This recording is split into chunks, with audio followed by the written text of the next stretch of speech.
Et la souffrance, en dernière analyse, est la meilleure chose dans ce monde-là, parce qu'elle nous réveille à l'impermanence de ces choses, n'est-ce pas? La souffrance nous réveille, c'est comme quelqu'un qui s'endort dans une forêt dangereuse, il y a des tigres, des serpents, hein, il s'endort. Alors un ami vient et puis le secoue. Réveille-toi, c'est un endroit dangereux. Ici, hein, il ne va pas se réveiller. Alors il se réveille encore, il le secoue et puis il le frappe finalement. Ça c'est la souffrance. La souffrance, on dit réveille-toi, tu es dans un endroit dangereux. Il faut retourner à l'unité. Hein? C'est une grâce divine, la souffrance. Hein?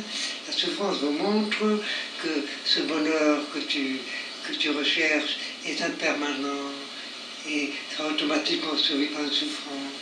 Parce qu'il va se briser, il va se rompre tôt ou tard, il va te laisser dans le vide, n'est-ce pas? Donc réveille-toi vite, et trouve le bonheur qui est au-delà de la peine et de la souffrance. Hein?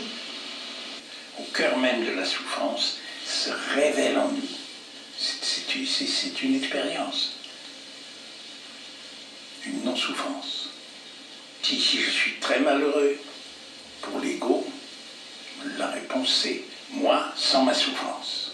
Et la voie c'est la souffrance sans moi. Autrefois des réponses comme ça me laissaient complètement désemparé. Et pourtant c'est vrai, elle est là la souffrance. Je ne peux pas la faire disparaître. Mais je peux faire disparaître mon refus de souffrir. C'est là que nous pouvons intervenir. Le paradoxe, c'est que la libération, c'est être libre de moi.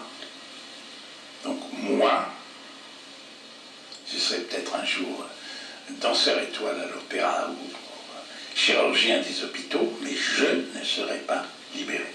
Ça, c'est très difficile à comprendre, mais il faut s'ouvrir à cette idée le plus vite possible. Moi,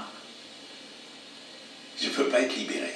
La libération, c'est l'effacement de la conscience de soi limitée, séparée et séparatrice.